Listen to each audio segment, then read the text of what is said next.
Apat na endorsement ni Daniel, nag-back out na dahil dito. Isa sa mga mainit na pinag-uusapan ngayon sa mundo ng showbiz at social media ay ang kapamilya aktor na si Daniel Padilla.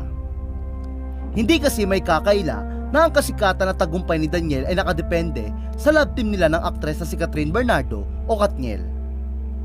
Hindi tulad ni Cathryn na kayang mapanatili ang showbiz career. Ang showbiz career ngayon ni Daniel ay naghihikaos ng araw. Ito yung matapos kumalat ang chika mula sa ilang showbiz insiders na nag-back out ang mga endorsement project sana ni Daniel kasunod ang hiwalayan nila ni Cathryn. Ngunit ang masaklap, tila naiwan sa era si Daniel dahil ang mga endorsement ay binibigay na lang kay Cathryn at hindi na sa kanilang dalawa. Ito ayon nga sa source ng Marisol Academy na teletabloid.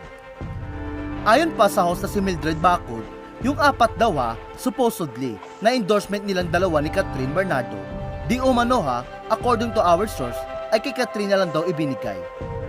Sa kabilang banda, kumakalat ngayon ang chika na naghihirap na umano ngayon si Daniel. Patunay daw dito ang pagbebenta niya sa kanyang sports car at bahay na nagkakahalaga ng milyong-milyong piso. Hindi ito imposible dahil sa ngayon, wala pang napapabalitang new project si Daniel para sa taong 2024.